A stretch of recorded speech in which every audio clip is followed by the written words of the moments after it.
যেভাবে হিন্দুস্তানে আমার মুসলিম ভাইদেরকে পাখির মতো গুলি করে হত্যা করা হয়, যদি বাংলাদেশের মুসলমান অস্ত্র হাতে তুলে নিত, বাংলাদেশের সমস্ত হিন্দুগুলো হরে রাম করতে করতে হিন্দুস্তানে পালায় যেত। কিন্তু মুসলমান বিশ্বাস করে কোন হিন্দুর অপরাধে অন্য নিরীহ হিন্দুকে শাস্তি দেওয়া যায় না। তবে আশকারা বেড়ে গেছে। এবার আমাদের মজবুত হতে হবে। আমরা জাস্টিস, ন্যায় বিচারের বাইরে যাব না।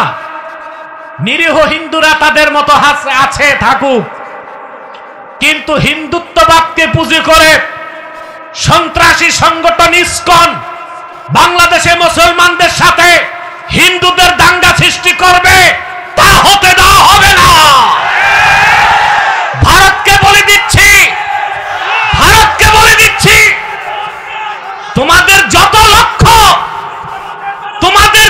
লক্ষ সৈন্য থাক, 14 কোটি মুসলমান যদি অস্ত্র হাতে তুলে নেয়, দিল্লির লাল কেল্লাতে ইসলামের ঝান্ডা উড়িয়ে দিবে ইনশাআল্লাহ।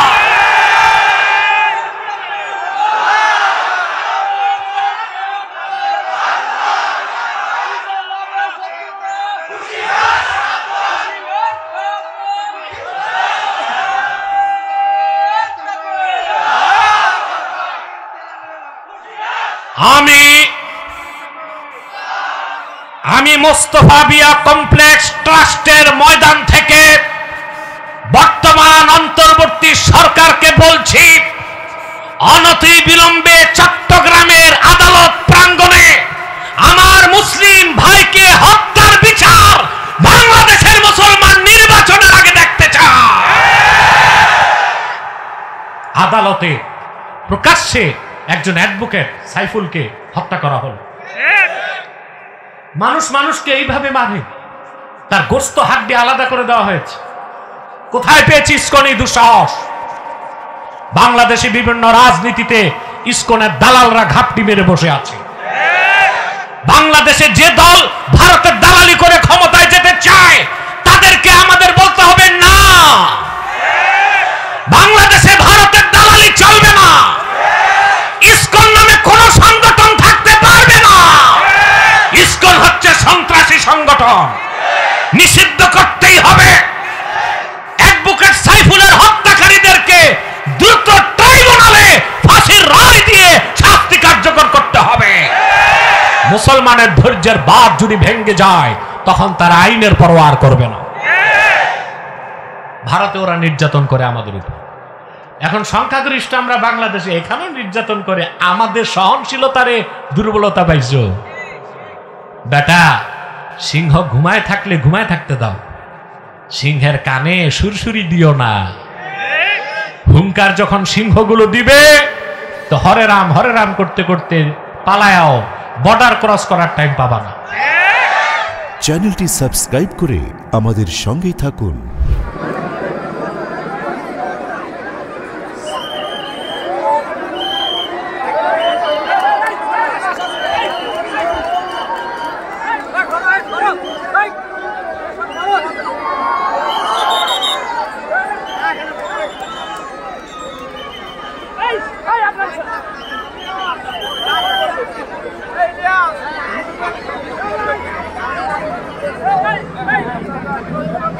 Hey!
সকলকে দৃষ্টি আকর্ষণ করে বলছি, মসজিদের সামনে থেকে ভিড় না করে সকলে কাতারবদ্ধ হয়ে যা। মসজিদের সামনে ভিড় না করে কাতারবদ্ধ হয়ে যা। কেউ হুজুরের সাথে মুখোমুখি হওয়ার চেষ্টা করবেন না।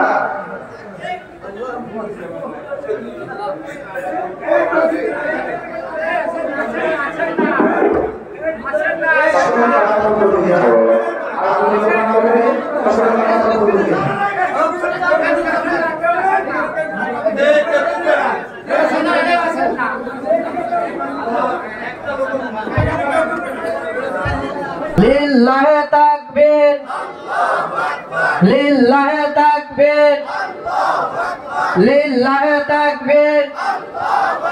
পিছে হুজুরের আগমন, আব্বাসী হুজুরের আগমন, আল্লামা হুজুরের আগমন। গয়েশপুরের পক্ষ থেকে, গয়েশপুরের পক্ষ থেকে লিল্লাহে তাকবীর। আপনারা জানেন আরো 2 বার এই মাহফিলের তারিখ ঘুরেছে। কেন ঘুরেছে? আমার কারণে। আপনারা সোশ্যাল মিডিয়াতে দেখেছেন বাদশাহ সালমানের পক্ষ থেকে সৌদি ধর্ম মন্ত্রণালয়ের দাওয়াতে 5 দিনের রাষ্ট্রীয় সফরে আমি সৌদি আরব ছিলাম, আলহামদুলিল্লাহ। সেজন্য আমাকে তারিখ ঘোরাতে হয়েছে। তারপরও আপনারা স্বতঃস্ফূর্তভাবে আজকে চলে এসেছেন, আলহামদুলিল্লাহ। রোদের কারণে অনেকে প্যান্ডেলে জায়গা না পেয়ে দূরে বসেছেন। আপনারা স্টেডিয়ামে যে জীবনে কত ফুটবল খেলা দেখছেন রোদে বসে, দেখেন নাই? বৃষ্টিতে ভিজেছেন, রোদে শুকেছেন, সমস্যা হয় নাই। আল্লাহর কোরআনের মাহফিলে রোদকে ভয় পান কেন? রোদ লাগলে আমার মনে হয় গুনাহগুলো জ্বলে যাবে। যে যেখানে আছেন বসে যান। আর যাদের চামড়া নরম তারা রোদে না এসে দূরে ছায়াতেই বসে থাকেন, তাতে সমস্যা নেই। সম্মানিত সুধী, আজকে সুদীর্ঘ 16 বছর নির্যাতন নিপীড়নে অতিষ্ঠ বাংলাদেশিরা আল্লাহর অশেষ দয়া ও রহমতে ফেসিবাদের গজব থেকে মুক্ত হয়ে বুক ভরা শ্বাস নেবার সুযোগ পেয়েছে। প্রতিটি মুসলিম, কি রাজনৈতিক কি অরাজনৈতিক, আমি এসে যা শুনলাম পীর সাহেবের মুখ থেকে, তাদের মতো সুফি দরবেশ সাধকরাও ওই বেঈমান জালেমদের নির্যাতনের স্টিম রোলার থেকে বাঁচতে পারে না।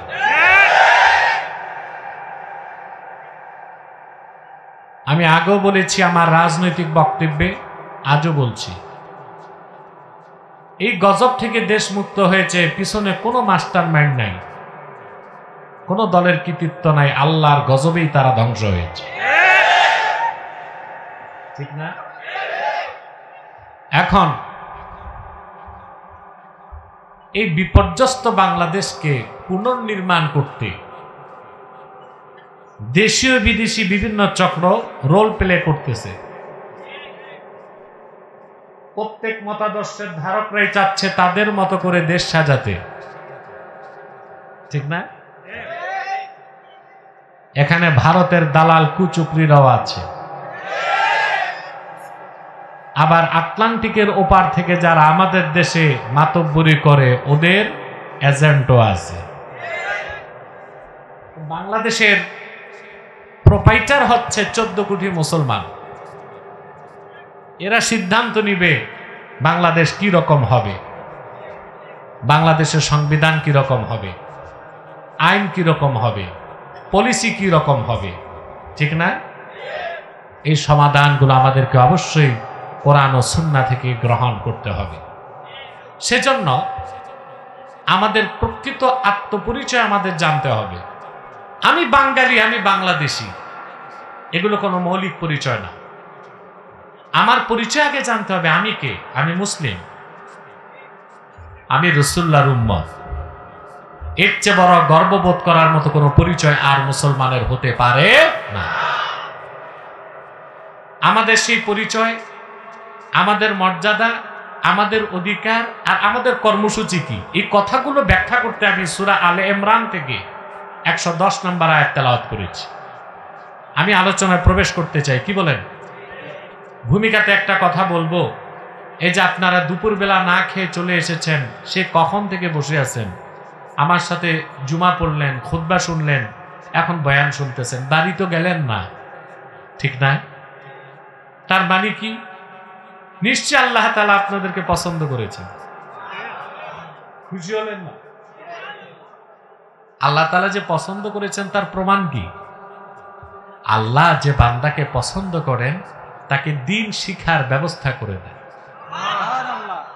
এটা আমার কথা না, সহিহ বুখারী কিতাবুল ইলমের হাদিস। হযরত মুআবিয়া রাদিয়াল্লাহু তাআলা আনহু বর্ণনা করেছেন, আল্লাহর হাবিব ইরশাদ করেছেন, মান ইউরিদিল্লাহু বিহি খাইরান ইউফাক্কিহু ফিদ্দীন ফাইন্নামা আনা কাসিম ওয়াল্লাহু ইউতি। রাসূলুল্লাহ বলেছেন, আল্লাহ তার যে বান্দার কল্যাণ চান, ভালো চান, আল্লাহ তার সে বান্দাকে দ্বীনের সমজদার বানায় দেন। ফাক্কাহা ইউফাক্কিহু মানে ফকিহ বানানো, কি বানানো? ইউফাক্কিহু ফিদ্দীনের ব্যাখ্যায় বদরুদ্দিন আইনি লেখেন বুখারী শরীফের শরাতে, ইউফাক্কিহু ফিদ্দীন আই ইয়াজআলহু ফাকিহান ফিদ্দীন। আল্লাহ তার যে বান্দাকে ভালোবাসেন তাকে দ্বীন শিখায়া, দ্বীনদার বানায়া, দ্বীনের সমজদার বানায় দেন। সুবহানাল্লাহ বলেন। আল্লাহ আমাদের পছন্দ করছেন না? এটা আমরা খুশি না বেজার? 2 নাম্বার সুসংবাদ আপনাদের জন্য, একটু পরে আমরা মুনাজাত করব, দ্বীনের মুনাজাত। কোন মুনাজাত? রাতে হবে, রাতে মুনাজাত। ফুরফুরা পীর সাহেব আসবেন, সকালে মুনাজাত হবে ইনশাআল্লাহ।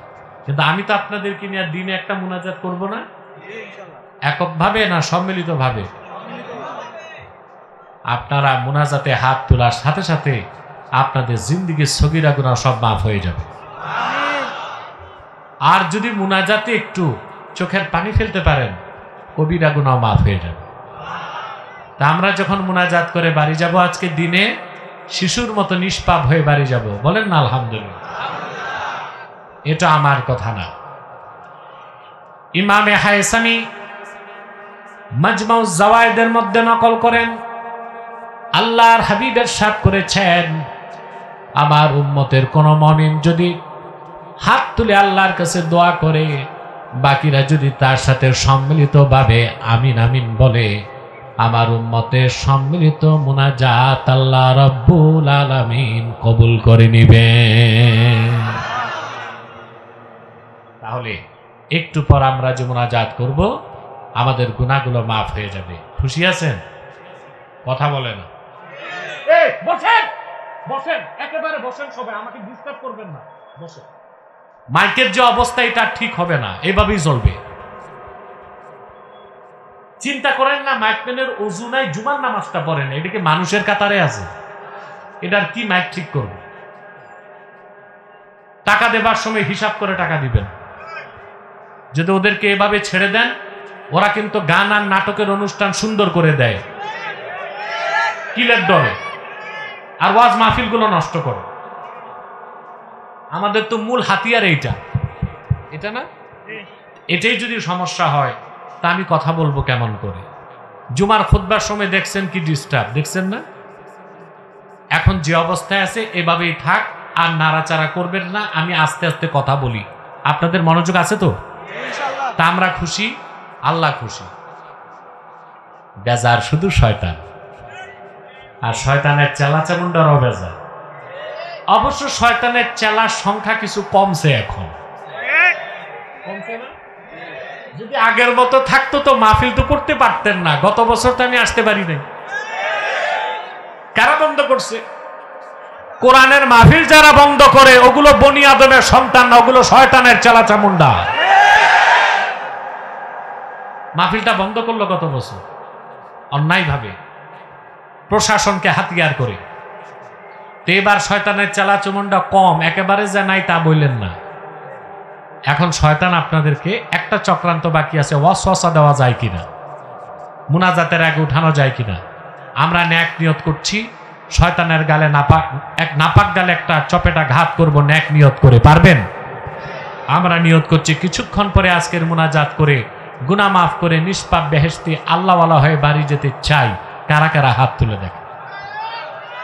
আল্লাহ কবুল করুক, আল্লাহ মঞ্জুর করুক। বলুন আল্লাহ আমিন।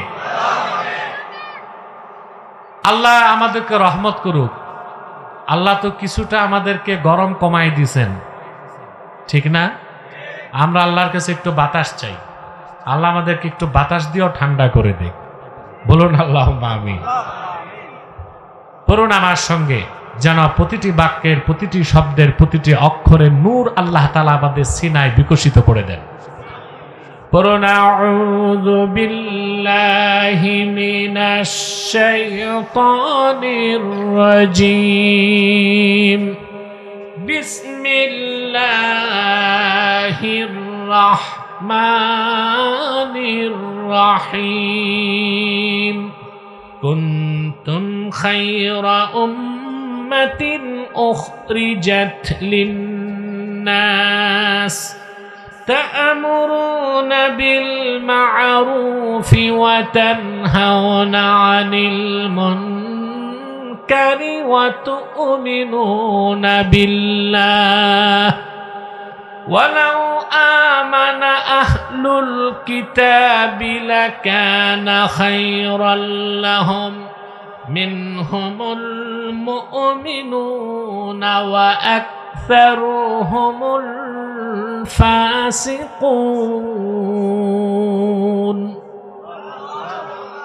আল্লাহ পাক বলেন, কুনতুম খায়রা উম্মাহ, তোমরাই সর্বশ্রেষ্ঠ জাতি।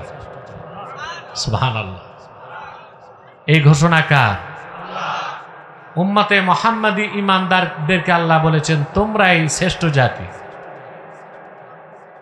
এই পৃথিবীর সৃষ্ট লগ্ন থেকে আজ অবধি তোমাদের চেয়ে শ্রেষ্ঠত্বে ঊর্ধ্বে কোন জাতি তৈরি করা হয় নাই।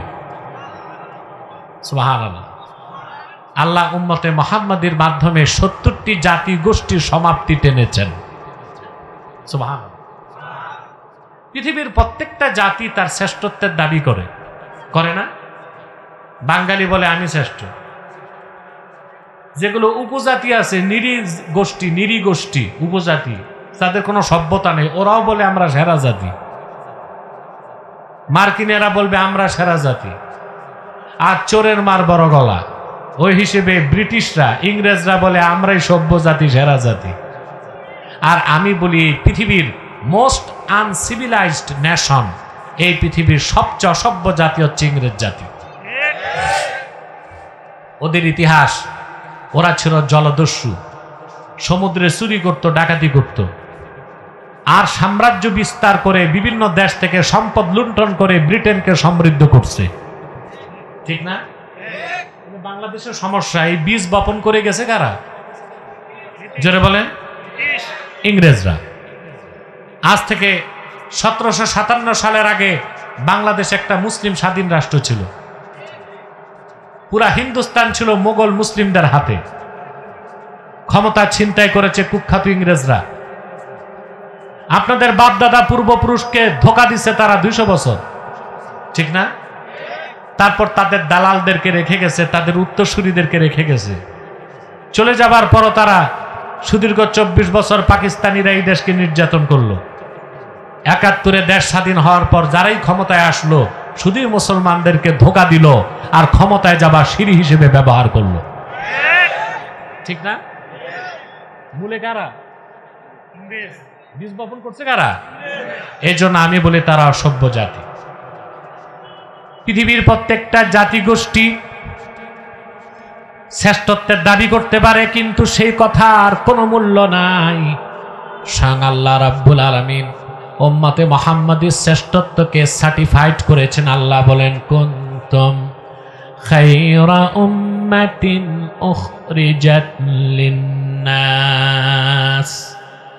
সুবহানাল্লাহ। আল্লাহর কথার চেয়ে সত্য কারো কথা হতে পারে না। তিনি উম্মতে মুহাম্মাদি সর্বশ্রেষ্ঠ জাতি, এই কথাটা সার্টিফাইড বাই অলমাইটি আল্লাহ। এই কথাটাকে সত্যায়ন কে করেছেন? জোরে বলতে হবে। স্বীকৃতি কে দিয়েছেন? আল্লাহ। আমাদেরকে আল্লাহ সর্বশ্রেষ্ঠ জাতি বলেছেন। আমাদের মর্যাদা, আমাদের শ্রেষ্ঠত্ব, আমাদের দায়িত্ব, আমাদের কর্তব্য সবার চেয়ে বেশি। এই যে উম্মতে মুহাম্মাদির শ্রেষ্ঠত্ব, তার একমাত্র কারণ, শুধুমাত্র কারণ, কেবলমাত্র কারণ একটাই, যে উম্মতে মুহাম্মাদি আমরা মুহাম্মদ সাল্লাল্লাহু আলাইহি ওয়াসাল্লামের উম্মত। দ্বিতীয় আর কোনো কারণ? সুবহানাল্লাহ বলবেন না? আল্লাহ রাব্বুল আলামিন তার আখিরি নবী, নবীগণের মাথার তাজ আমার নূর নবীজি মুহাম্মদ সাল্লাল্লাহু আলাইহি ওয়াসাল্লামের উম্মত হবার কারণে আমরা যারা উম্মতে মুহাম্মাদি, আমাদের দামটা কত বাড়াই দিয়েছেন।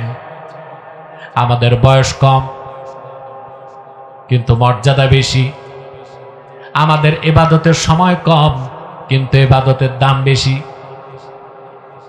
আমরা যত বেশি গুনাহ করি, অন্যায় করি, আমাদের গুনাহগুলোকে আল্লাহ গোপন করে রাখেন। যখনই আমরা নির্জনে নিবৃতে আল্লাহর কাছে চোখের পানি ফেলে কান্না করি, আল্লাহ তার হাবিবের সদকায় আমাদের জিন্দেগীর গুনাহ মাফ করে শিশুর মতো নিষ্পাপ বানায় দেন। এত সুযোগ, এত সুবিধা, এত অধিকার, এত মর্যাদা আল্লাহ উম্মতে মুহাম্মাদিকে দিয়েছেন। পূর্বের কোন পয়গম্বরের উম্মতকে আল্লাহ এত সম্মান ও মর্যাদা দেন নাই, এত অধিকার দেন নাই, এত স্বাধীনতা দেন নাই। সুবহানাল্লাহ বলবেন না? সুবহানাল্লাহ। আমরা আল্লাহর হাবিবের উম্মত, আখিরি উম্মত, বয়স কম। কম না? কথা বলেন। 60 বছর, 70 বছর। আমার তো মনে হয় সারা পাবনায় দূরবীন দিয়ে খুঁজে 100 বছর বয়স পাইছে 10টা লোক দিতে পারবেন? কথা বলেন। পারবেন দিতে? 10টা দিতে পারবেন না, 100 পার হয়েছে পাবনায়। কিন্তু আল্লাহর হাবিবের উম্মত হবার কারণে, সুবহানাল্লাহ, এই উম্মত 365 দিনের একটা দিনের একটা রাত, লাইলাতুল কদরের রাতটা যদি ইবাদতে কাটাতে পারে, পূর্বের পয়গম্বরদের কোন আবেদের 1000 বছরের ইবাদতের, 1000 মাসের ইবাদতের সওয়াব আল্লাহ ওই উম্মতে মুহাম্মাদির আমলনামায় লিখে দিবে। কি সুযোগ! সুবহানাল্লাহ। লাইলাতুল কদরে খায়রুম মিন আলফি শাহর। কদরের একটা রাত 1000 মাসের চেয়ে উত্তম। অনেক ব্যাখ্যা আছে, তার মধ্যে গ্রহণযোগ্য ব্যাখ্যা এটা যে উম্মতে মুহাম্মাদির কোন ইমানদার এক রাত, এই এক রাত যদি ইবাদত করে, পূর্বের পয়গম্বরের ইমানদার আবেদের প্রায় 84 বছর ইবাদতের সমান সওয়াব আল্লাহ আমলনামায় দিয়ে দিবে। শুধু রাসূলুল্লাহর খাতিরে, শুধু রাসূলুল্লাহর উম্মত হবার কারণে। সুবহানাল্লাহ বলবেন না? এই উম্মতের সম্মান মর্যাদা কত বেশি! সুবহানাল্লাহ। বুখারী শরীফের হাদিস, আল্লাহর হাবিব ইরশাদ করেছেন, নাহনুল আখিরুন আস-সাবিকুন। আল্লাহু আকবার। সহিহ বুখারীর ইবারত, নাহনুল আখিরুন আস-সাবিকুন। ভিন্ন শব্দে হাদিসটি মুসলিমও আছে।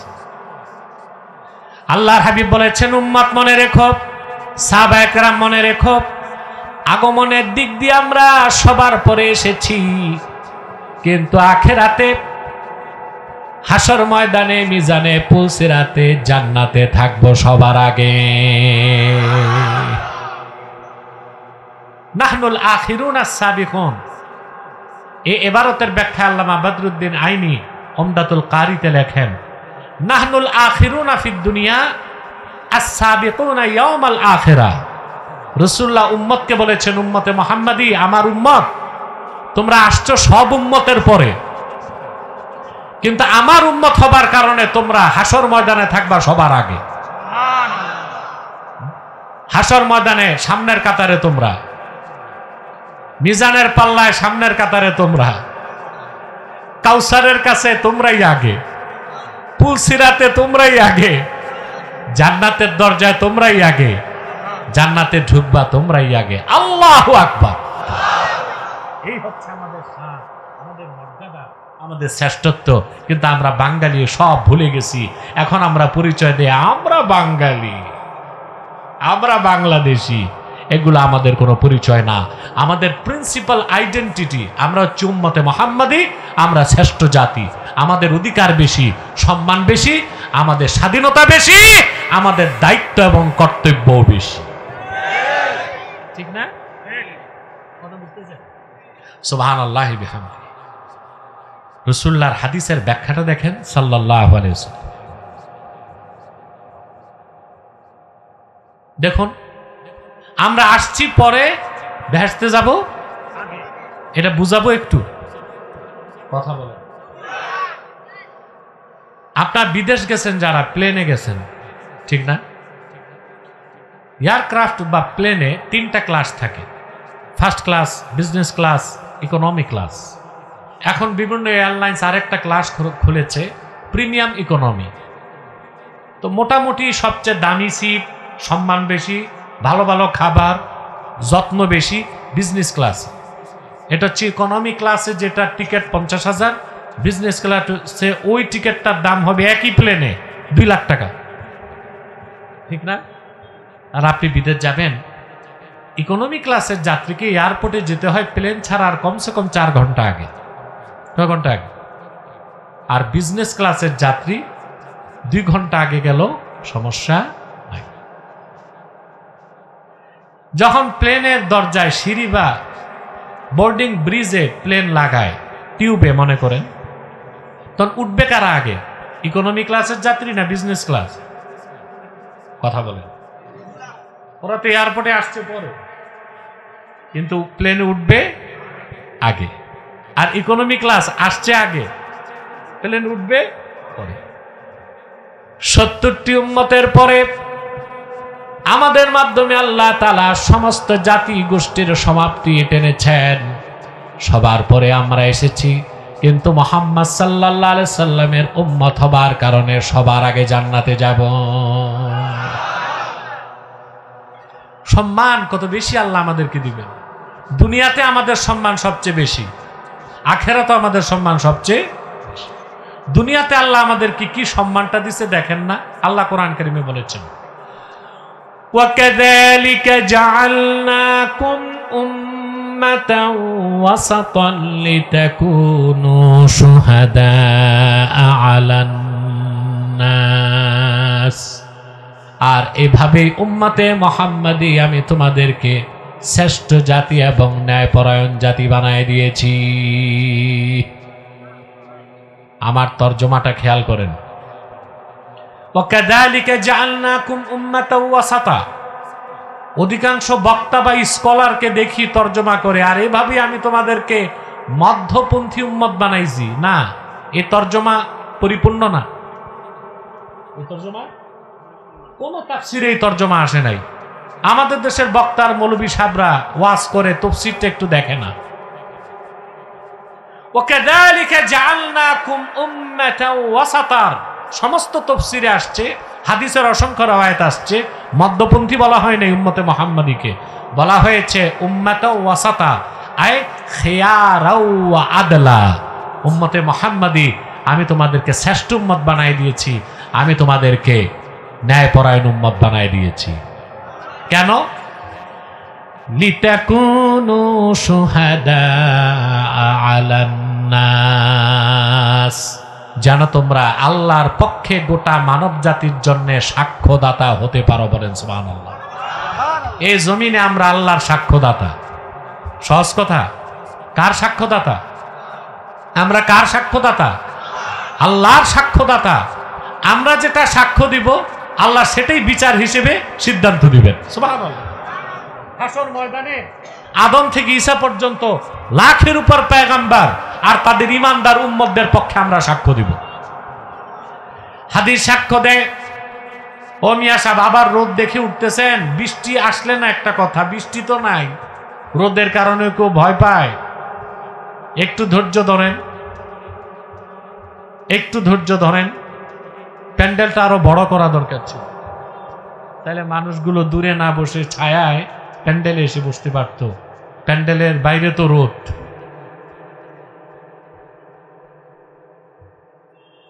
আর 15 মিনিট ধৈর্য থাকবে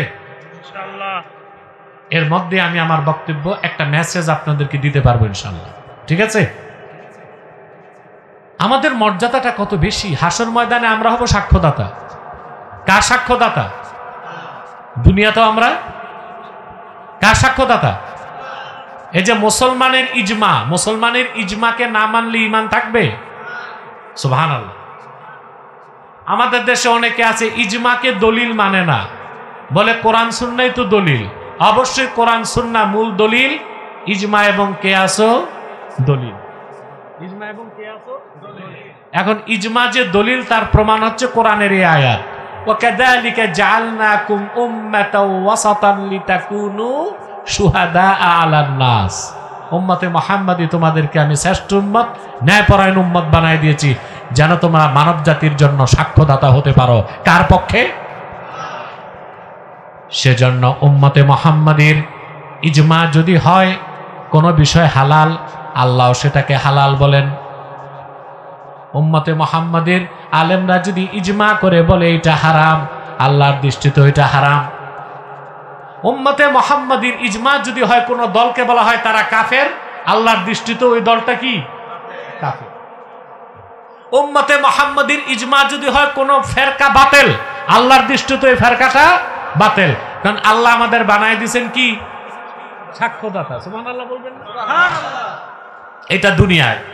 আর আখিরাতে আল্লাহ রাব্বুল আলামিন আদম থেকে ঈসা পর্যন্ত জলিলুল কদর পয়গম্বরদেরকে জিজ্ঞেস করবেন, তোমরা রিসালাতের দায়িত্ব পৌঁছেছো নাকি? নূহ আলাইহিস সালামের কওমকে আল্লাহ বলবেন, জিজ্ঞেস করবেন দায়িত্ব তোমাদের কাছে নূহ পৌঁছিয়েছিল নাকি? নূহকে আল্লাহ বলবেন হাল বাল্লাগতা, নূহ তুমি আমার পক্ষ থেকে পেগাম তোমার জাতির কাছে পৌঁছেছো নাকি? তিনি বলবেন আল্লাহ পৌঁছিয়েছি। নূহ আলাইহিস সালামের জাতি বলবেন আল্লাহ নূহ আমাদের কাছে তোমার পেগাম পৌঁছায় নাই। চিন্তা করছেন নবীর বিরুদ্ধে সাক্ষ্য দিবে উম্মত, ফায়সালা দিবেন কে? আল্লাহর বিচারে সাক্ষ্য থাকবে কিনা বলেন? কথা বলেন। আল্লাহ তো সব জানেন, কিন্তু আল্লাহর বিচার হবে, আল্লাহর বিচার হবে 100% ট্রান্সপারেন্সির সাথে। সুবহানাল্লাহ। সাক্ষ্য লাগবে কিনা? কথা বলেন। আল্লাহ রাব্বুল আলামিন নূহকে বলবেন, নূহ তোমার জাতি বলে তুমি রিসালাতের দায়িত্ব পৌঁছাও নাই, আমি সব জানি, কিন্তু তোমার পক্ষে সাক্ষ্য আছে নাকি? নূহ নবী বলবেন আল্লাহ আজকে আমার পক্ষে সাক্ষ্য দিবে উম্মতে মুহাম্মাদি। আল্লাহ উম্মতে মুহাম্মাদিকে জিজ্ঞেস করবেন, নূহ কি তার জাতির কাছে আমার দাওয়াত পৌঁছাইতেছে? উম্মতে মুহাম্মাদি বলবে আল্লাহ যথাযথভাবে নূহ দায়িত্ব পৌঁছায় দিছে। এভাবে হযরত ইব্রাহিমের পক্ষে, মুসার পক্ষে, ঈসার পক্ষে উম্মতে মুহাম্মাদি সাক্ষ্য দিবে। প্রত্যেক কওমের লোক আল্লাহর কাছে আর্গুমেন্ট করবে, আল্লাহ যেই উম্মতের সাক্ষ্য নিচ্ছে ওরা তো আসছে আমাদের পরে, ওরা সাক্ষ্য দেয় কেমনে? আল্লাহ উম্মতে মুহাম্মাদিকে জিজ্ঞেস করবেন কেমনে সাক্ষ্য দিলা? উম্মতে মুহাম্মাদি বলবে আল্লাহ তাআলা তোমার আখিরি নবী মুহাম্মদ সাল্লাল্লাহু আলাইহি সাল্লামের উম্মত আমরা, আদম থেকে ঈসা পর্যন্ত সকল পয়গম্বর যথাযথ দায়িত্বের সাথে তাদের নিজ নিজ উম্মতের কাছে দাওয়াত পৌঁছিয়েছে। তোমার আখিরি নবী আমাদের নবী মুহাম্মদ সাল্লাল্লাহু আলাইহি সাল্লাম সেটা বলে গিয়েছেন। আল্লাহর হাবিব আল্লাহ তোমার আখিরি নবী মুহাম্মদ সাল্লাল্লাহু আলাইহি ওয়াসাল্লাম ওনার উপর অবতীর্ণ কোরআনেই তো তুমি বলে দিয়েছ আদম থেকে ঈসা পর্যন্ত তোমার পক্ষে প্রেরিত নবীগণ যথাযথ দায়িত্বের সাথে দাওয়াত পৌঁছিয়েছেন। সেই দৃষ্টিকোণ থেকে সাক্ষ্য দিয়েছি। আল্লাহ রাব্বুল আলামিন উম্মতে মুহাম্মাদির সাক্ষ্য গ্রহণ করবেন আর পূর্বের পয়গম্বরগণকে তাদের উম্মতদের পক্ষ থেকে দেওয়া অপবাদ থেকে মুক্ত করে দিবেন। এমন এক মর্যাদাবান উম্মত আমরা। সুবহানাল্লাহ বলবেন। হাসর ময়দানে আমাদের দাম কত বাড়বে চিন্তা করতে পারবেন না। আল্লামা মাহমুদ আলুসি রাহমাতুল্লাহি আলাইহি রুহুল মাআনির মধ্যে লেখেন, ওয়ায়ুদাউ লিল মুমিনিনা ইয়াওমাইদিন কারাসি মিন যাহাবিন ওয়ায়ুযাল্লালু আলাইহিমুল গামাম। হাসর ময়দানে প্রত্যেক ইমানদার উম্মতে মুহাম্মাদীকে হাসরে বসার জন্য আল্লাহ তাআলা এক একটা স্বর্ণের কুরসি বিছায় দিবে। প্রত্যেক উম্মতে মুহাম্মাদীকে হাসরে বসার জন্য আল্লাহ তাআলা এক একটা স্বর্ণের চেয়ার বিছায় দিবেন। সুবহানাল্লাহ বলেন। আর উম্মতে মুহাম্মাদীর মধ্যে যারা আলেমে তাকি, আলেমে পরহেজগার আলেম, তাদেরকে আল্লাহ দাঁড়াবার জন্য এক একটা নূরের মিম্বর দিবেন। বাতিল আলেম না, দেশে কিছু আছে মুনাফেক আলেম, দালাল আলেম, এদের কাজই হচ্ছে সরকার যেই আসুক সরকারের কাছ থেকে হালুয়া রুটির ভাগ নেওয়া। বিগত কালে যে মৌলবীগুলো ফেসিবাদী সরকারের দালালি করেছে, সরকারও ভাগছে, পালাইছে না?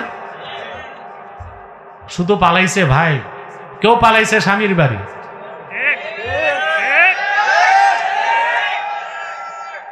কেউ শ্বশুর বাড়ি, দাদার বাড়ি, কেউ পশ্চিমে বাবাদের কাছে।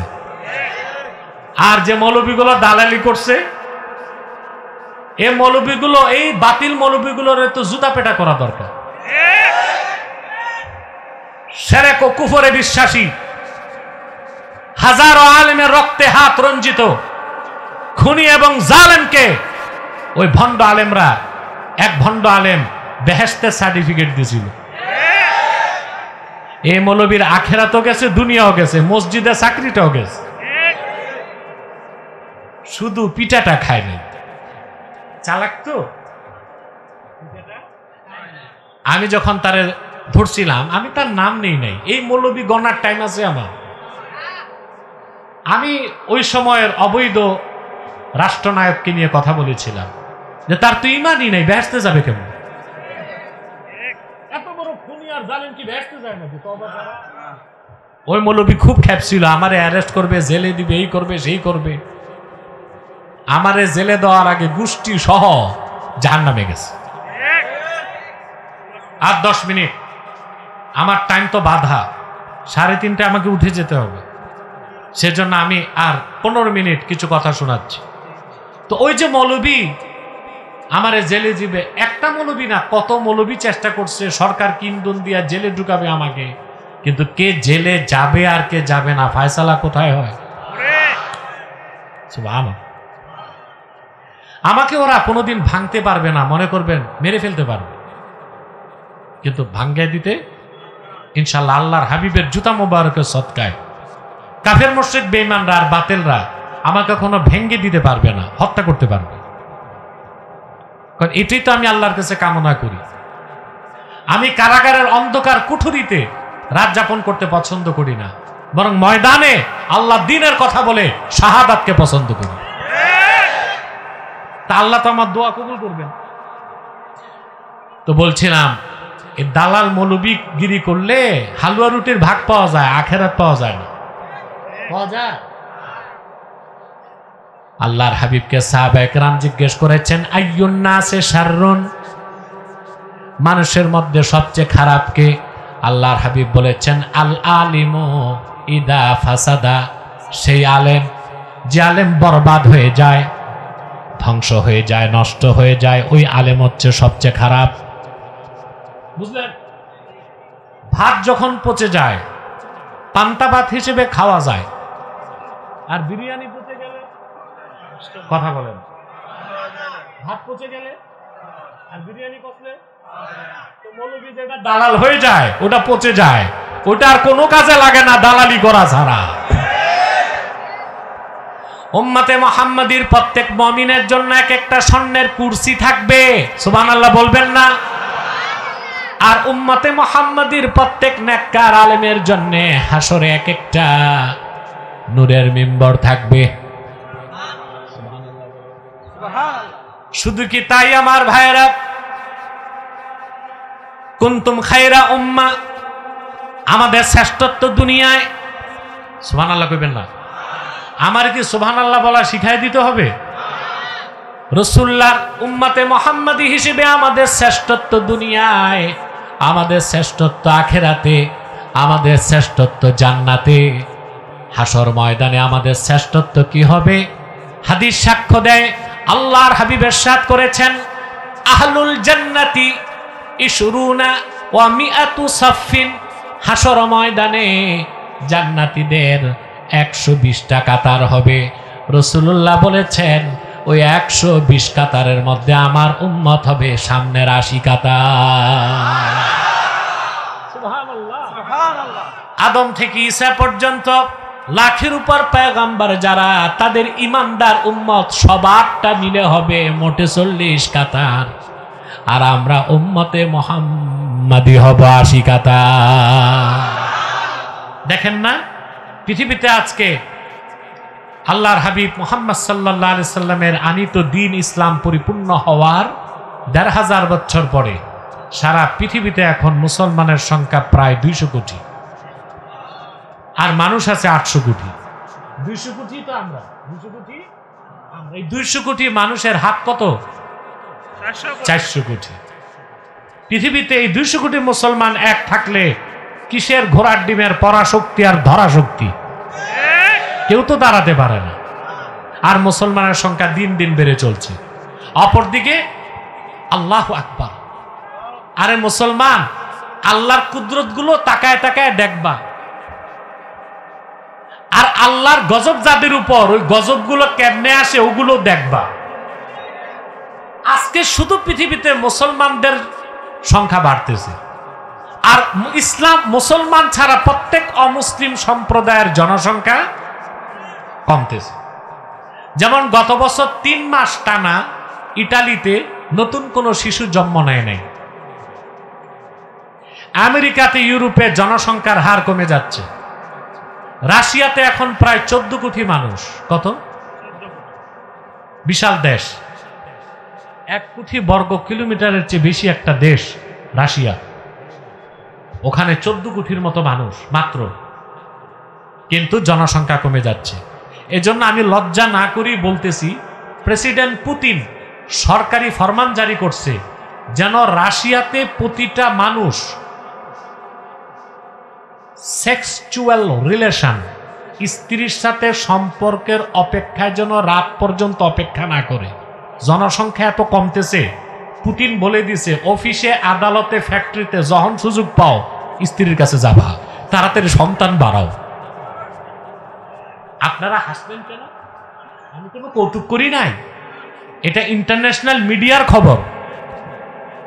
জনসংখ্যা কমতেছে। আজকে বাংলাদেশে দেশ স্বাধীনের পর হিন্দু ছিল 12.5%, তারপর হলো 8.5%, এখন আছে 6.5%। কেন? আমরা কি হিন্দুদের মারি? কথা বলেন। বাংলাদেশের মুসলমান কখনো আইনকে হাতে তুলে নেয় না। যেভাবে হিন্দুস্তানে আমার মুসলিম ভাইদেরকে পাখির মতো গুলি করে হত্যা করা হয়, যদি বাংলাদেশের মুসলমান অস্ত্র হাতে তুলে নিত, বাংলাদেশের সমস্ত হিন্দুগুলো হরে রাম করতে করতে হিন্দুস্তানে পালায় যেত। কিন্তু মুসলমান বিশ্বাস করে কোন হিন্দুর অপরাধে অন্য নিরীহ হিন্দুকে শাস্তি দেওয়া যায় না। তবে আশকারা বেড়ে গেছে। এবার আমাদের মজবুত হতে হবে। আমরা জাস্টিস, ন্যায় বিচারের বাইরে যাব না। নিরীহ হিন্দুরা তাদের মতো আছে থাকুক, কিন্তু হিন্দুত্ববাদকে পুঁজি করে সন্ত্রাসী সংগঠন ইসকন বাংলাদেশে মুসলমানদের সাথে হিন্দুদের দাঙ্গা সৃষ্টি করবে, তা হতে দেওয়া হবে না। ভারতকে বলে দিচ্ছি, তোমাদের যত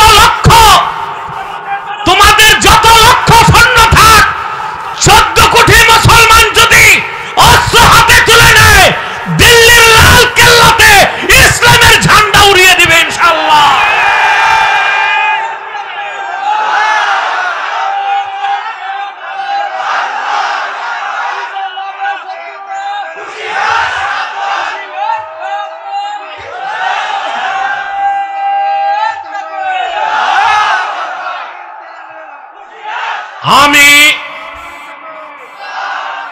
আমি মোস্তফা বিয়া কমপ্লেক্স ট্রাস্টের ময়দান থেকে বর্তমান অন্তর্বর্তী সরকারকে বলছি, অনতিবিলম্বে চট্টগ্রামের আদালত প্রাঙ্গণে আমার মুসলিম ভাইকে হত্যার বিচার বাংলাদেশের মুসলমান নির্বাচনের আগে দেখতে চায়। আদালতে প্রকাশ্যে একজন অ্যাডভোকেট সাইফুলকে হত্যা করা হলো। মানুষ মানুষকে এইভাবে মারে, তার গোস্ত হাড্ডি আলাদা করে দেওয়া হয়েছে। কোথায় পেয়েছি ইসকনের দুঃসাহস? বাংলাদেশে বিভিন্ন রাজনীতিতে ইসকনের দালালরা ঘাপটি মেরে বসে আছে। বাংলাদেশে যে দল ভারতের দালালি করে ক্ষমতায় যেতে চায় তাদেরকে আমাদের বলতে হবে না, বাংলাদেশে ভারতের দালালি চলবে না, ইসকন নামে কোন সংগঠন থাকতে পারবে না। ইসকন হচ্ছে সন্ত্রাসী সংগঠন, নিষিদ্ধ করতেই হবে। অ্যাডভোকেট সাইফুলের হত্যাকারীদেরকে দ্রুত ট্রাইব্যুনালে ফাঁসির রায় দিয়ে শাস্তি কার্যকর করতে হবে। মুসলমানের ধৈর্যের বাঁধ যদি ভেঙে যায় তখন তারা আইনের পরোয়া করবে না। ভারতে ওরা নির্যাতন করে আমাদের উপর, এখন সংখ্যাগরিষ্ঠ আমরা বাংলাদেশে, এখানেও নির্যাতন করে। আমাদের সহনশীলতারে দুর্বলতা পাইছ বেটা। সিংহ ঘুমায় থাকলে ঘুমায় থাকতে দাও, সিংহের কানে সুরসুরি দিও না। হুঙ্কার যখন সিংহগুলো দিবে তো হরে রাম করতে করতে পালায়াও, বর্ডার ক্রস করার টাইম পাবা না। আমরা এই দেশে কোনো হিন্দুর গায়ে হাত দেই না, দেই। হিন্দুর সংখ্যা কমছে কেন প্রশ্ন আসে না?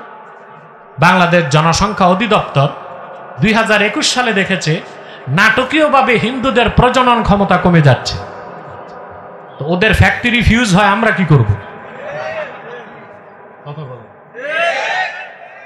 ওদের ফ্যাক্টরি যদি ফিউজ হয় আমরা কি করব?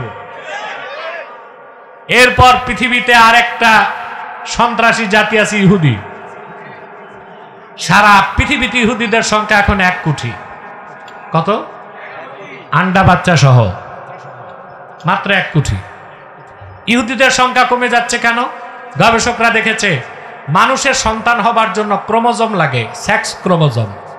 পুরুষকে আল্লাহ দিয়েছেন সেক্স ক্রোমোজোম XY, মহিলাকে দিয়েছেন সেক্স ক্রোমোজোম XX। বুঝেন না? তো গবেষণায় দেখা গেছে ইহুদিদের সেক্স ক্রোমোজোম নষ্ট হয়ে যাচ্ছে। আমার আল্লাহর কথা যে আমার নিরীহ মুসলিম বান্দাদের ফিলিস্তিনে বোমা মারবা, আল্লাহ জায়গা মতো বোমা মেরে দিছে। সেজন্য বলি মুসলমান, প্রত্যেক জাতির সংখ্যা কমতেছে, আল্লাহর হাবিবের উম্মত বাড়তেছে। সুবহানাল্লাহ বলবেন। হাসরে 120টা কাতার হবে মুমিনদের, তার মধ্যে 80 কাতার হব আমরা।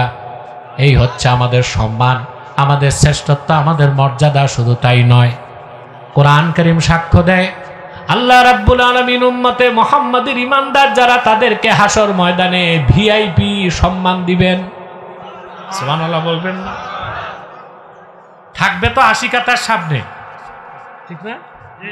তারপর আবার VIP সম্মান। প্রত্যেক উম্মতে মুহাম্মাদির সামনে ও ডানে নূরের টুকরা দৌড়াদৌড়ি করবে, যেন ফেরেশতারা সতর্ক হয়ে যায় এটা সাধারণ উম্মত না, আল্লাহর হাবিবের উম্মত, বেয়াদবি করা যাবে না। সুবহানাল্লাহ। প্রত্যেক উম্মতে মুহাম্মাদের সামনে এবং ডানে নূর দৌড়াদৌড়ি করবে। সুবহানাল্লাহ বলবেন না? কথাটি আমার নয়, আল্লাহ তাআলা কোরআন কারীম সূরা তাহরিমে বলেন, ইয়াওমা লা ইউখজিল্লাহুন নাবিয়্যা ওয়াল্লাযীনা আমানু মাআহু নূরুহুম ইয়াসআ বাইনা আইদিহিম ওয়া বিআইমানিহিম। আর সে কিয়ামতের দিন আল্লাহ আপন হাবিব মুহাম্মদ সাল্লাল্লাহু আলাইহি ওয়াসাল্লামকে চিন্তিত করবেন না এবং ওনার ঈমানদার উম্মতদেরকে অপমানিত করবেন না, বরং প্রত্যেক ঈমানদার উম্মতে মুহাম্মাদের সামনে এবং ডানে নূর দৌড়াদৌড়ি করবে। হিসাব হবে সহজ। বিদ্যুৎ গতিতে উম্মতে মুহাম্মাদের ঈমানদার পুর সিরাত পার হয়ে আল্লাহর বেহেশতে চলে যাবে।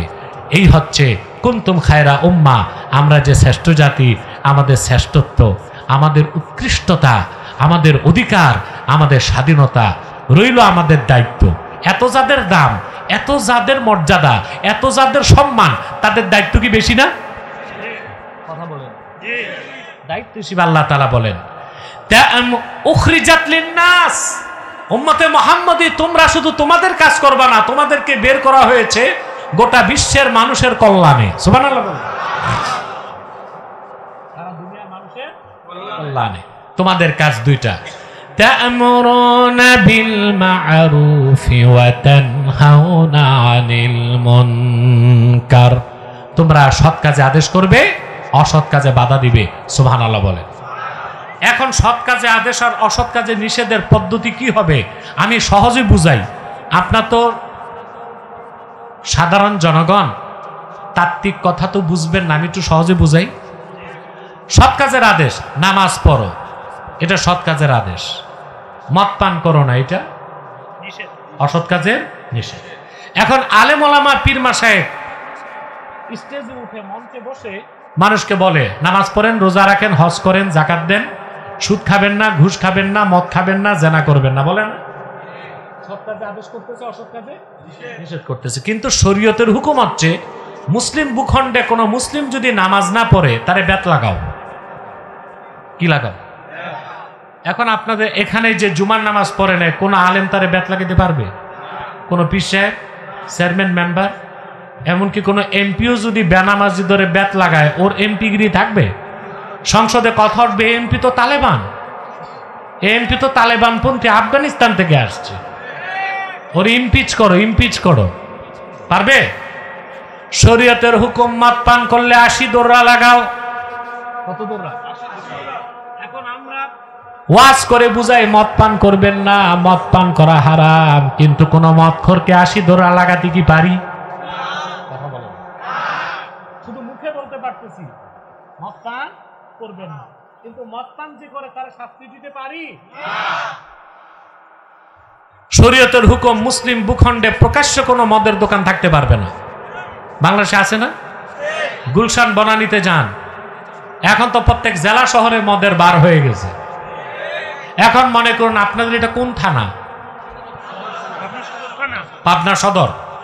পাবনার একটা আছে, বৈশিষ্ট্য আছে, পাগলা গারদ। এখানে কোন দিক? এটা কোন দিক? যাক, বড় শখ আমার পাগলা গারদটা ঘুরে দেখবো, কারণ আমার দৃষ্টিতে এই পাগলা গারদে যে পাগলগুলো আছে ওগুলোর চেয়ে আমাদের দেশের বুদ্ধিজীবীরা কম পাগল না। এখানে আমি চাই কিছু সিট খালি করে ফরহাদ মজহারের মতো যত পাগলা বুদ্ধিজীবী আছে এগুলোরে ভর্তি করা। এখন আগের পাগল বুদ্ধিজীবীগুলো পালাইছে, এই যে শাহরিয়ার কবির, মুরগি চোর না কি যেন। এই দেশে সবগুলো বুদ্ধিজীবী, আলহামদুলিল্লাহ, বুদ্ধিজীবীদের ঠাকুর যেগুলো আমার কাছে ডিবেটে হারছে আপনারা জানেন। এখন নতুন বুদ্ধিজীবী হয়েছে ফরহাদ মজহার। এই বেটা বলে আরবের ইসলাম বাংলাদেশে চলবে না। নাউজুবিল্লাহ, আরবের ইসলাম ছাড়া ইসলাম আছে? আমি প্রকাশ্যে বাইতুল মোকাররমে বলেছি, এই কথা বলেও কাফের হয়ে গেছে, ওর ইমান নাই, বেঈমান, মুরতাদ। কোনো সন্দেহ আছে? এ হচ্ছে কত বড় বুদ্ধিজীবী, উনি রাষ্ট্রচিন্তক, পলিসি মেকার। সুরত দেখছেন ফরহাদ মজহারের? লম্বা সাদা কুর্তা, এত মোটা পায়জামা, ওর ভিতরে ওর নাতিরে ঢুকানো যাবে। মাথায় কিম্ভূত কিমাকার টুপি, রবি ঠাকুরের মতো লম্বা দাড়ি, 3 ইঞ্চি মোটা মোষ, দাঁত কয়টা গোনা যায় না, পিছনে সরস্বতীর মূর্তি আর সামনে লালনের বেহালা। উনি আমাদের নসিহত খয়রাত করে কিভাবে সংবিধান লিখতে হবে আর বাংলাদেশ বানাতে হবে। বেটা, তোমার মতো গাঁজাখোর বুদ্ধিজীবীর পরামর্শে মুসলমান নতুন বাংলাদেশ পুনর্নির্মাণ করবে না।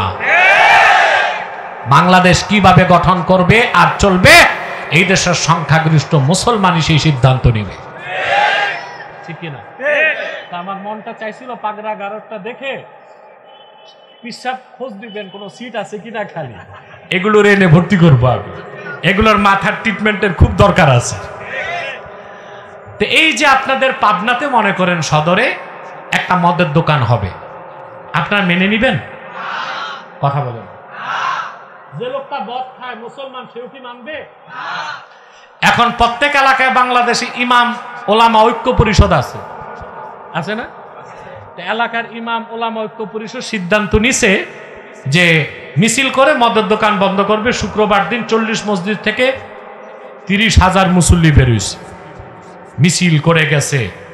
মদের দোকান হবে না, পিঠের চামড়া থাকবে না।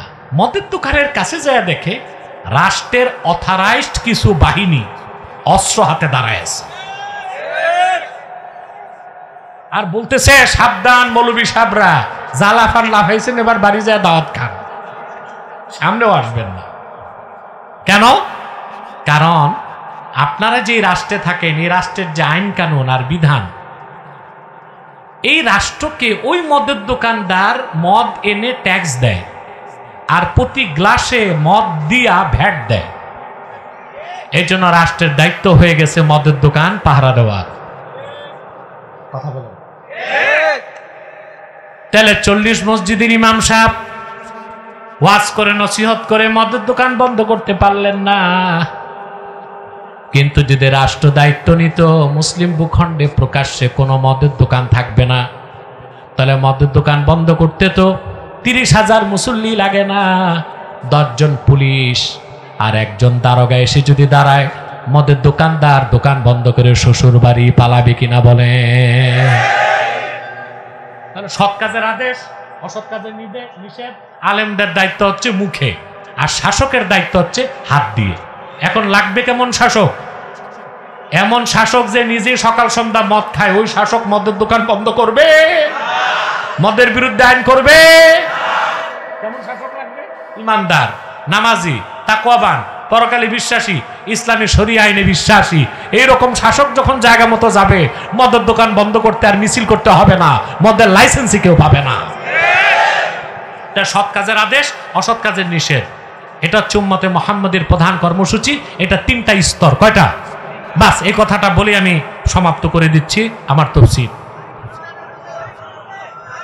না, আমি 2 ঘন্টা হয়ে গেছে এখানে আসছি, আর দেরি করা যায় না। 3:30টায় radar ATC air traffic control থেকে হেলিকপ্টার নিয়ন্ত্রণ করা হয়। ওরা যে সময় দেয়, এটা তো আমাকে মানতে হয়, বুঝতে পারছেন না?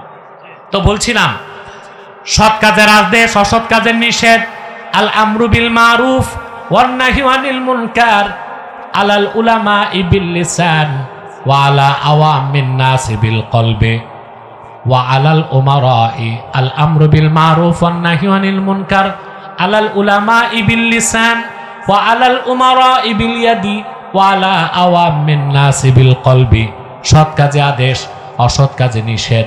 আলেমরা করবে জবান দিয়ে, শাসকরা করবে হাত দিয়ে, আর সাধারণ জনগণ সৎ কাজকে অন্তরে গ্রহণ করবে, অসৎকে বর্জন করবে। আমরা শ্রেষ্ঠ জাতি হিসেবে, আমরা সর্বশ্রেষ্ঠ জাতি হিসেবে এই কাজগুলো করব ইনশাআল্লাহ, ব্যক্তি জীবনে, সমাজ জীবনে, রাষ্ট্রীয় জীবনে।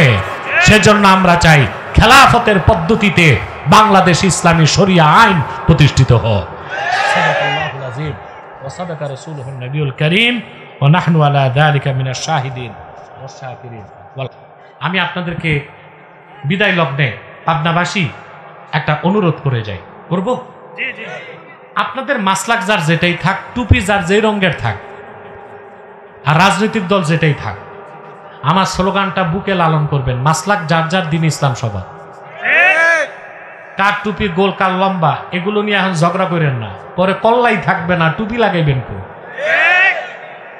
তাহলে আমি অনুরোধ করব, সকল দলের মুসলমান আমরা 3টা বিষয়ে এক হয়ে যাব। ইসলামের সুমহান স্বার্থ রক্ষায় আমরা ঐক্যবদ্ধ হয়ে যাব, মুসলমানদের মৌলিক দাবিগুলো আদায় আমরা এক হয়ে যাব, আর বাংলাদেশের স্বাধীনতা সার্বভৌমত্ব রক্ষায় আমরা এক হয়ে যাব। রাজি আছেন সবাই? আমাদের এই 3টি স্বার্থের বিরুদ্ধে বাংলাদেশে 3টা অমুসলিম সম্প্রদায় চক্রান্ত করতেছে। তার মধ্যে একটা হচ্ছে কুখ্যাত কাদিয়ানী সম্প্রদায়। নিঃসন্দেহে তারা কাফের এবং অমুসলিম। তাদেরকে যারা কাফের বলবে না, তারাও কাফের, কারণ তারা আল্লাহর আখিরি নবী মুহাম্মদ সাল্লাল্লাহু আলাইহি সাল্লামকে আল্লাহর শেষ নবী হিসেবে বিশ্বাস করে না। চিল্লায় বলেন নাউজুবিল্লাহ। সেজন্য তারা কি? তাদেরকে যারা কাফের বলবে না তারা কি? কাফের। তারা মানুষকে ধোঁকা দিয়ে কাফের বানাতে মুসলমানদের মতো দাড়ি রাখে, টুপি লাগায়, মুসলমানের মতো নাম রাখে, তাই বলে কি তারা মুসলমান হবে? আরে ভাই, দাড়ি রাখলেই কেউ যদি মুসলমান হতো তো রবি ঠাকুরের চেয়ে বড় মুসলমান কে হইতো? ওদিক তাকাও, ওদিক তাকায় বস, জনগণের দিকে তাকায়। হ্যাঁ, মোদিও আছে, ওরও দাড়ি আছে ছাগলের মতো কয়টা। টুপি লাগালে মুসলমান হওয়া যায়? ভারতের পার্লামেন্টে দেখবেন হিন্দু কংগ্রেসের এমপিরাও সাদা লম্বা টুপি লাগায়, ওরা কি মুসলিম হবে? নাম রাখলে মুসলমান হওয়া যায়? এক শয়তান বোতলে পেশাব করে উপরে নাম লেখছে শরবত, এটা কি শরবত হবে? তদ্রুপ কাদিয়ানীরা কাফের। আব্দুল আউয়াল, আব্দুল সামাদ, মোবাশ্বের আলী, কবির চৌধুরী, গহর রেজবি, শাহরিয়ার কবির আর নিঝুম মঝুমদার, এইসব নাম রাখার দ্বারা এরা মুসলমান হতে পারে? আমার ভাইরা, আমার বন্ধুরা, আমার আল্লাহ ও নূর নবীজি আমার মুহাম্মদ সাল্লাল্লাহু আলাইহি সাল্লামের ইসলাম ও কোরআনের হাজার হাজার হাজার বছর পরে বর্তমান ভারতের কুখ্যাত পাঞ্জাবের কুখ্যাত গুরুদাসপুরের কুখ্যাত কাদিয়ানে ইংরেজ আমলে এক শয়তান নিজকে নবী দাবি করছে। চিল্লায় বলেন নাউজুবিল্লাহ। তো শয়তান তার নাম রেখেছিল তার বাপ মির্জা গোলাম আহমদ কাদিয়ানি। সাবধান, তাকে গোলাম আহমদ বলা যাবে না, কারণ গোলাম আহমদ অর্থ আহমদ এর গোলাম। আর কাদিয়ানের কাজ্জাব ছিল শেষ দরজার কুখ্যাত কাফের। সে গোলাম আহমদ এর গোলাম ছিল না, সে ছিল কুখ্যাত শয়তানের কুখ্যাত গোলাম। কাদিয়ানের কাজ্জাব জাহান্নামের কুকুরটার উপর গজব এসেছে 1908 সালে। যখন গজব এসেছে, কাদিয়ানের কাজ্জাব মিথ্যা নবুয়তের দাবিদার, ইংরেজদের পা চাটা গোলাম মির্জা গোলাম শয়তান কাদিয়ানি 1908 সালে ধ্বংস হয়ে কুখ্যাত জাহান্নামের কুখ্যাত কুকুরে পরিণত হয়েছে। তার অনুসারীরাও ধ্বংস হয়েছে। বর্তমানে কিছু কাদিয়ানি বাংলাদেশে আছে যারা ইসলাম ও মুসলমানের বিপক্ষে চক্রান্ত করে যাচ্ছে। তাদেরকে নির্মূল করার জন্য আমাদের সকল দলের মুসলমানকে ঐক্যবদ্ধ হইতে হবে। কাদিয়ানিরা বাংলাদেশে 100 সেন্টার করে ফেলেছে। কত? আপনাদের পাবনায় সেন্টার আছে, 100 সেন্টার করে ফেলেছে। নাম পরিবর্তন করে করে মিথ্যা পরিচয় দেয়। কখনো নিজেদের পরিচয় দেয় আহমদী জামাত, কখনো বলে আহমদিয়া জামাত, কখনো বলে আহমদী সম্প্রদায়, কখনো বলে আহমদিয়া সম্প্রদায়, কখনো বলে আহমদী মুসলিম জামাত, কখনো বলে আহমদিয়া মুসলিম জামাত। সাবধান, যত কাদিয়ানি ছিল আছে থাকবে, তারা কেউ আহমদী জামাত নয়, আহমদিয়া জামাত নয়, আহমদী সম্প্রদায় নয়, আহমদিয়া সম্প্রদায় নয়, আহমদী মুসলিম জামাত নয়, আহমদিয়া মুসলিম জামাত নয়, তারা শয়তানি জামাত, কুখ্যাত জাহান্নামের কুখ্যাত কুকুরের দল। আমাদের সকল দলের একটাই দাবি, অনতি বিলম্বে স্বাধীন বাংলায় শয়তান কাদিয়ানীদেরকে রাষ্ট্রীয়ভাবে অমুসলিম ঘোষণা করতেই হবে, করতেই হবে, করতেই হবে। এই দাবি আদায়ে যদি জানমাল দিতে হয়, কারা কারা প্রস্তুত আছেন হাত তুলে দেখেন।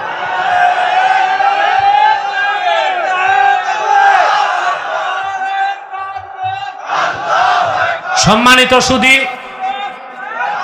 তাদেরকে অর্থনৈতিক সহযোগিতা করবেন না? করেন, জি করেন। প্রাণ কোম্পানির যত জিনিস তাদের, সেজান কোম্পানির জুস তাদের, RFL এর পণ্যগুলো তাদের, প্রথম আলো নামের প্রথম অন্ধকার পত্রিকা, ডেইলি স্টার, কালের কণ্ঠেগুলো তাদের। এগুলো ধরবেন না, কিনবেন না, বেচবেন না, মনে থাকবে। আরেকটা অমুসলিম সম্প্রদায় আমাদের বিরুদ্ধে কাজ করছে, এটার নাম ইসাই তরিকা, খ্রিস্টানদের। এটা মুসলিম পরিচয় দিয়ে মানুষকে খ্রিস্টান বানাচ্ছে। 1975 সাল থেকে তারা 2.5 লক্ষ মুসলিম পরিবারকে খ্রিস্টান বানায় ফেলছে। তাদের ব্যাপারে সাবধান থাকবেন। আরেকটা বাতিল ফেরকা হিজবুত তাওহীদ, এটা হিজবুত তাওহীদ না, হিজবুত শয়তান। এদের ব্যাপারেও সাবধান থাকবেন। পারবেন তো ইনশাআল্লাহ? আসুন, আমি প্রশ্ন উত্তর দিয়ে মুনাজাত করছি। একটু ইস্তেগফার পড়েন 11 বার, সূরা ফাতিহা 1 বার।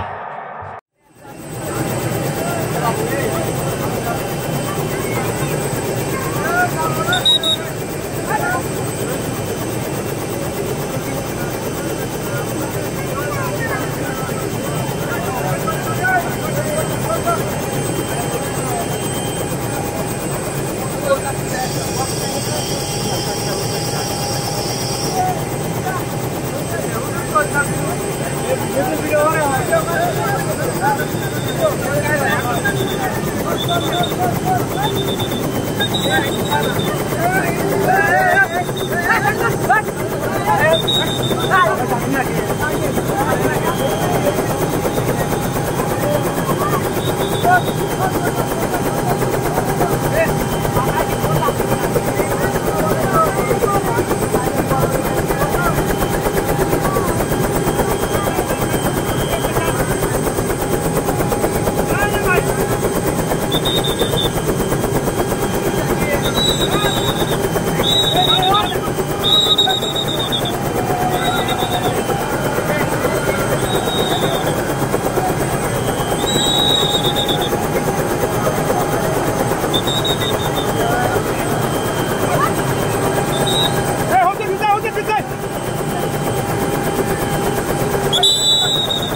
like it.